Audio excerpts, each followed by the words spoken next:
जाएगा। जब वो धरती की तरफ आ जा रहा है तो उसको स्लो डाउन करना पड़ता है। तो आपने देखा 4 फिश ब्लेड्स निकल आई। 4 फिश ब्लेड्स निकलने से वो स्लो डाउन हो जाता है। एक रेट्रो रॉकेट भी फिट किया गया है जिससे कि उल्टी दिशा में फायर करके उसकी स्पीड कम करते हैं एस्केप मॉड्यूल की। उसके बाद आपने देखा होगा कि एस्केप मॉड्यूल को घुमाकर सीधा किया गया, यानी उसका जो बॉटम है नीचे वाला हिस्सा उसको धरती की तरफ किया गया। अगले वाले स्टेप में क्या होता है, ड्रोग पैराशूट निकलता है। ये एक छोटा सा पैराशूट होता है करीबन 20 फुट डायमीटर का। ये उसको स्टेबलाइज करता है। अगर वो एस्केप मॉड्यूल गिरते वक्त ऐसे से हिल रहा है, तस्वीरें भी दिख रही हैं सर, बिल्कुल तस्वीरें भी आ रही हैं, बिल्कुल देखिए। आप देखिए अभी मेन पैराशूट डिप्लॉय हो गए हैं। ड्रोग पैराशूट उसको जब स्टेबलाइज कर देता है और धरती से 2 किलोमीटर ऊपर आ जाता है तो जो मेन पैराशूट है, 3 पैराशूट आप देख रहे हैं, ये बहुत बड़े बड़े हैं। एक एक पैराशूट का डायमीटर 100 फीट से भी ज्यादा है। ये फिर उसको स्लो डाउन करते हैं और जो एस्केप मॉड्यूल है स्लो डाउन होकर वो समुद्र में, आज बे ऑफ बंगाल में पानी में स्प्लैश करेगा। इंडियन नेवी के 4 रिकवरी शिप्स वहां पर 10 किलोमीटर की परिधि में पहले से ही तैनात कर दिए गए हैं और जैसे ये एस्केप मॉड्यूल पानी में स्प्लैश करेगा तो इंडियन नेवी के जो रिकवरी शिप्स हैं वो तुरंत वहां पर पहुंचकर एस्ट्रोनॉट्स को बाहर निकल लाएंगे। ये बहुत बड़ी कामयाबी है। दुनिया में ऐसी तकनीक दुनिया में शायद सिर्फ रूस के पास, अमेरिका के पास, चीन के पास और अब भारत के पास होने वाली है। बिल्कुल। मैं सर प्रफुल्ल जी आपसे समझना चाहूंगा, क्योंकि पहले चंद्रयान, फिर सूर्ययान और अब गगनयान, कितना बड़ा दिन आज हर एक देशवासी के लिए है और इस पल को हर एक देशवासी कैसे समझे कि अब जब गगनयान पहुंचेगा अंतरिक्ष में तो भारत के लिए कितना गौरवान्वित करने वाला ये पल है और कितना मजबूत कदम है। Thank you very much. आपको सारी जानकारी तो देवनाथ साहब ने तो ऑलरेडी दे दी है, पर मैं आपको ये बता दूं कि ये भारत के लिए एक बहुत ही गर्व का दिन है, क्योंकि अब हम उस नक्शे पे आ गए हैं। 3 कंट्रीज को छोड़ के चौथी कंट्री बन रहे हैं जिसको ये तकनीकी हासिल हुई है और हम स्पेस के अंदर अब आगे जाकर अपनी जो आधिपत्य है स्पेस में, जैसे कंट्रीज जमाती हैं जमाएंगे। हमारे अब एक्सपेरिमेंट शुरू हो जाएंगे कि स्पेस में कैसे कैसे यान जाएं। भारत की जो स्पेस पॉलिसी है उसके तहत हम कौन सी चीज़ों को आगे बढ़ाएं। क्या स्पेस का मिलिटराइजेशन अगर होता है तो उसमें हम कौन सा एंगल लें। देखिए, बोलने में शर्माना नहीं है। अगर मिलिट्री एंगल है तो वो है, कमर्शियल एंगल्स की तरफ से देखा जाएगा। सिर्फ मिलिट्री एस्ट्रोनॉट जाने वाले नहीं हैं, बड़े बड़े जब स्पेस जाएंगे तो लोगों को कैसे अकोमोडेट करेंगे। जब एस्केप मॉड्यूल की बात आएगी तो पैसेंजर्स का किस तरीके से किया जाएगा, क्या उनकी लिए भी टेस्टिंग अलग होगी। ये तो है हमारे एस्ट्रोनॉट्स की, but suppose you having a big spaceship, वो आगे 25 साल बाद जब आएगा, जो अगर हम होमवर्क अब करेंगे, जो वो सारा का सारा ये उसका बैकग्राउंड बनेगा। और ये जो उपलब्धि हासिल करी है इसकी बड़ी टेक्नोलॉजी है, हमने काफ़ी हासिल करी थी। जैसे फाइटर पायलट्स जाते हैं, जैसे अब देवनाथ बात कर रहे थे, ये खुद बता सकेंगे बिल्कुल क्लियरली ड्रोग पैराशूट क्योंकि इन्होंने यूज़ किया है। जब ये इजेक्ट किया था इन्होंने तो इजेक्शन सीट में भी ड्रोग पैराशूट होता है जी, जो आपको सेपरेट करता है। तो ये एग्जैक्टली वो चीज़ भी देखने को मिली। अब ये सारा का सारा एक्सपेरिमेंट मैं डिस्क्राइब नहीं करूंगा, ये बिल्कुल सफल हो गया है। एट द मोमेंट सारी दुनिया की नज़रें भारत के ऊपर हैं और जैसे कि मैंने बताया, चंद्रयान 3 के बाद, G20 के बाद भारत की जो छवि और बड़ी थी, now everybody is looking at India. पूरी दुनिया, सारी कंट्रीज पूरी दुनिया देख रही है कि सिर्फ धरती पर नहीं, भारत के साथ हमारे मिलेंगे और जॉइंट प्रोग्राम्स बनेंगे। G20 के अंदर आसियान कंट्रीज आएंगी, सारी कंट्रीज आएंगी जॉइंट स्पेस प्रोग्राम्स के लिए।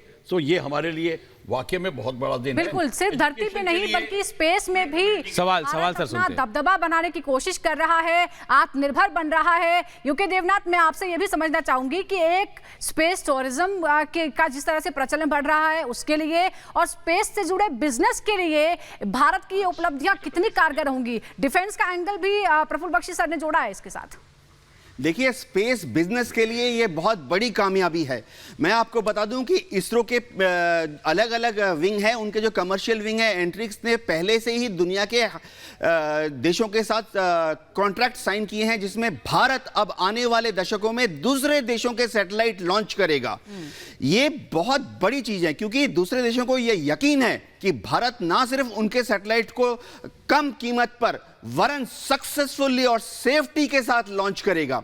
एक और चीज है, जब ये गगनयान मिशन सक्सेसफुल हो जाएगा तो अगला स्टेप क्या है? अगला स्टेप है कि देखिए, गगनयान में हम ये चेक कर रहे हैं कि हमारा जो स्पेस मॉड्यूल है उसका जो ह्यूमन सपोर्ट सिस्टम है, यानी ये जो पायलट्स रहेंगे, एस्ट्रोनॉट्स अंदर रहेंगे, उनका खाना पीना, सांस लेना, सबसे बड़ी बात उनका जो शरीर से अलग अलग केमिकल्स एंड वेस्ट निकलते हैं उसका ट्रीटमेंट, स्पेस, ये सब टेस्ट हो जाएगा।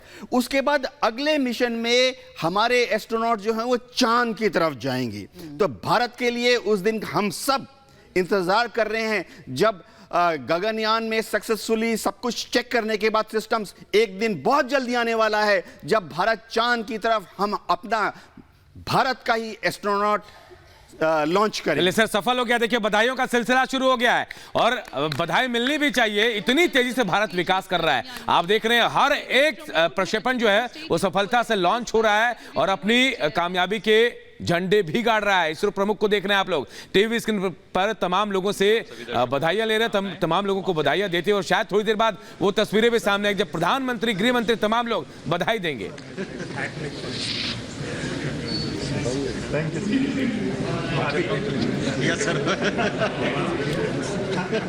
तो बिल्कुल ये सीधा तस्वीरें श्रीहरिकोटा से हम आपको दिखा रहे हैं और ये जश्न न सिर्फ श्रीहरिकोटा तक ही सीमित है बल्कि आज पूरा देश जश्न में डूबा हुआ है, क्योंकि अंतरिक्ष में अब भारत का दम आने वाले वक्त में दिखेगा। गगनयान मिशन के क्रू मॉड्यूल का सफल परीक्षण हुआ है, TBD-1 सफल परीक्षण के तहत लॉन्च हुआ है। ये तस्वीर श्रीहरिकोटा से और यह तस्वीर जश्न की तस्वीर। और अब यहां पर इसरो प्रमुख का देश को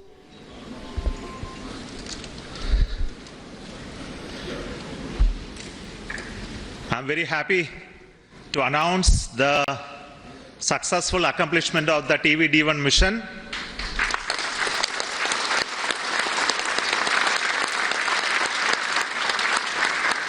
The purpose of this mission was to demonstrate the crew escape system for the Gaganyaan program through a test vehicle demonstration in which the vehicle has gone up to a Mach number, which is the speed of sound, slightly above that, and initiated an abort condition for the crew escape system to function. The crew escape system took the crew module away from the vehicle, and subsequent operations of the crew module separation from the crew escape system, all the parachutes opening, and touched down in the sea at the required velocity has been very well accomplished, and we have got confirmation of the data of all of this. And we will be further doing the approach recovery operations of the crew module to be collected from the sea, brought to the port by the ISRO ships. Chief That S Somnath activity को will आप सुन continue to रहे हैं, happen. जिन्होंने बताया कि किस तरह से ये एस्केप मॉड्यूल सफलतापूर्वक जो इसका मिशन था उसने पूरा कर लिया है। साउंड की स्पीड से ये चला और उसके बाद अपनी यात्रा को इसने पूरा किया और अब फिलहाल बंगाल की खाड़ी में, समंदर में ये है जिसे नेवी की टीम निकाल कर लाएगी। यही इसका मिशन था। तैयारी इस तरह की थी कि जब मिशन गगनयान जाएगा और वापस लौटेगा या अगर जाते वक्त किसी तरह की कोई गड़बड़ होती है तो मिशन को अबॉर्ट किया जाएगा। तो उसके तहत ये तैयारी की गई थी। करीब 17 किलोमीटर की ऊंचाई के बाद जो कैप्सूल था वो अलग हुआ, उसके बाद पैराशूट के जरिए उसे बंगाल की खाड़ी में उतारा गया समंदर के अंदर और अब नेवी की टीम उसे रिकवर करके बाहर लाएगी। ये जानकारी सफलतापूर्वक ये लॉन्चिंग, ये ट्रायल पूरा हो गया है, ये इसरो चीफ ने जानकारी दी। बिल्कुल, तो इसरो प्रमुख एस सोमनाथ इस वक्त पूरे देश को इस मिशन की जानकारी दे रहे हैं कि कैसे इस गगनयान मिशन ने सफलता पाई है, क्योंकि शुरुआती 8 मिनट जिस बात का आप जिक्र कर रही थी सुजाता, वो बहुत अहम थे और इन शुरुआती 8 मिनट के बाद 17 किलोमीटर तक तकरीबन ये यान जो है वो ऊपर गया और उसके बाद पैराशूट के जरिए इसकी सफल लैंडिंग हुई है। यानी कि ये मिशन अपने आप में पूरी तरह से सफल रहा है और इसी बात की जानकारी इस वक्त एस सोमनाथ श्रीहरिकोटा से देते हुए नजर आ रहे हैं। सब कुछ सफल रहा इस टेस्ट को लेकर। शुरुआत में मौसम के चलते थोड़ा सा दिक्कतें जरूर आई, इसका भी जिक्र एस सोमनाथ ने इसके पहले किया था। काउंटडाउन रुका, लेकिन एक बार फिर से काउंटडाउन स्टार्ट किया गया और अब इस मिशन की सफलता को लेकर इसरो चीफ खुद जानकारी दे रहे हैं। We are having views from coming from the sea, from the drones, cameras which are being taking them.